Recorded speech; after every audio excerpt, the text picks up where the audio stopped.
We're not out of the woods on this rhetorical theory yet. In fact, we're just getting going. With this lesson, I'd like to talk to you a little bit about the original purposes that rhetoric served, that it was designed for. These purposes are right out of Aristotle's book 1 of his Rhetoric. And I'm not dumbing it down for you, I'm just kind of sparing you the trouble of having to read the book. They are 3 in number, and they're all still with us today, even though he wrote this book a little over 2,500 years ago.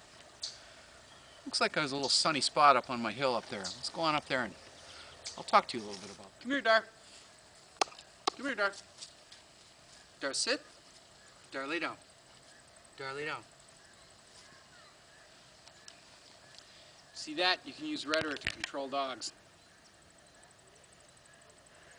Originally, rhetoric, like I told you, was designed for bureaucrats.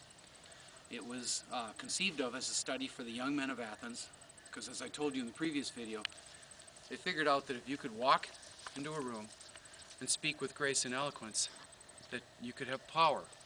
You could be influential. I want to tell you too now, in this little video, that, and as I tell all my students at Central Lakes College and my other job at the College of St. Benedict, Aristotle conceived of 3 purposes that he observed rhetoric being used in 5th century Athens. They're not complicated, like I've said before, and they're still around with us 2,500 years into the future. The first of these purposes is political. We've already talked about that a little bit. Every time we have an election in this country, politicians stand up on soapboxes and try to get your belief system to tally with theirs. They're trying to get your vote. They're trying to convince you that your life will be better and different if you vote for them, if you support them. I don't think about this real often, but I still follow politics as a story, though political party-wise, I'm unaffiliated. So purpose 1 is for politics. Politicians, big and small, use rhetoric to try to hold sway in the world. The second realm where rhetoric was useful in the age of antiquity, in classical times, the fancy word is forensics, but it has to do with legal, with law.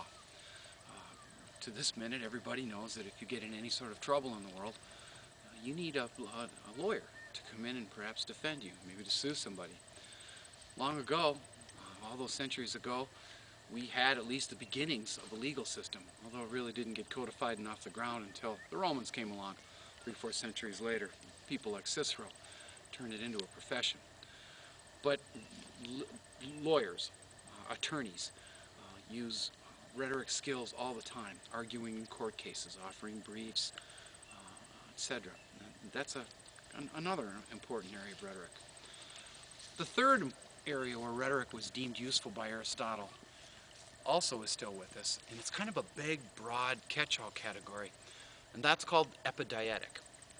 And I'm glad there's a cute little lake that I live on behind me instead of a blackboard or a whiteboard, because epidietic is a word that I can hardly spell.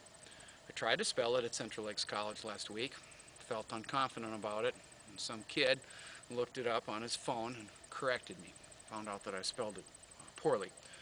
So the next class I went to, instead of writing epidietic on the board, I just wrote ceremonial, because that's what it means. Ceremonial rhetoric is any situation in public where there's a ceremony happening and someone needs to stand up and speak.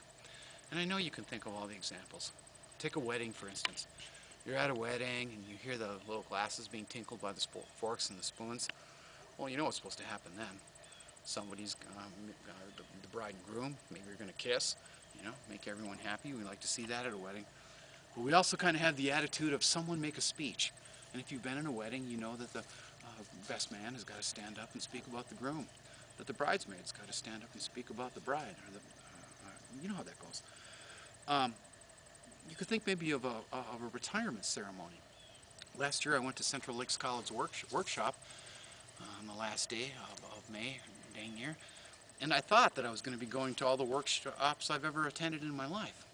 In fact, it was 3.5 hours of speeches that were written and created to retire 11 veteran Central Lakes College teachers. I was astonished. There were PowerPoints going on, people were crying, lots of speech making. That's epidietic, that's ceremonial. Retirement ceremonies, weddings, maybe when you graduate from high school, maybe you'll remember the valedictorian. stood up and he or she gave the valediction, which is sort of a farewell to her classmates, his or her classmates, and the teachers. Most recently, I think I talked about this a little bit on the news boards of D2L. I had to perform as a kind of epidietic speaker, and that was about a week and a half ago at my father's funeral. When someone dies, we've done this for centuries, there's some kind of ceremony that we call a funeral. And when we bury our dead, it becomes someone's job to stand up and speak in public and offer a eulogy. The fancy word is panegyric. That too is a ceremonial speech. And even though I could barely do it, 200 people there, all my relatives, cousins I haven't seen for years, I had to stand up and speak well of my dad for 5 or 6 minutes after the Mass. That wasn't easy to do, and I cried a little bit, but it really felt like I was doing something ancient in the doing of that. So those are our three purposes for rhetoric. It's political. It was conceived of for law purposes, for lawyers, legal purposes. And then there's that big catch-all category that you'll probably see your whole life. Some of the people in this course are going to speak in that third category. I don't know if you're going to be politicians. Mosquitoes are biting me. I don't know if you're interested in being a lawyer, but you will definitely maybe speak at a wedding someday, maybe a funeral, maybe a retirement dinner.